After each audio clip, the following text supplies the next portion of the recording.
நாகப்பட்டினம் புனித அந்தோணியர் ஆலய ஆண்டு திருவிழா கொடியேற்றத்துடன் துவங்கியது. திரளான பக்தர்கள் பங்கேற்பு. நாகப்பட்டினம் முதலாம் கடற்கரை சாலையில் பழமை வாய்ந்த புனித அந்தோணியர் ஆலயம் அமைந்துள்ளது.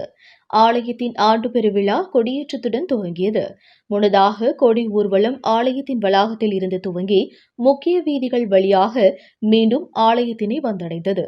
நாகை மறைமாவட்ட அதிபர் பன்னீர்செல்வம் சிறப்பு திருப்பலி செய்து வைத்தார். தொடர்ந்து ஆலயத்தின் முன் உள்ள கொடிமரத்தில் புனிதம் செய்யப்பட்டு கொடியேற்றம் நடைபெற்றது. இதில் திரளான பக்தர்கள் பங்கேற்று வழிபாடு செய்தனர். அதனைத் தொடர்ந்து வண்ணமிகு வான வேடிக்கை நிகழ்ச்சி நடைபெற்றது. வரும் 22ஆம் தேதி பெரிய அலங்கார தேர்பவனி நடைபெறுகின்றது.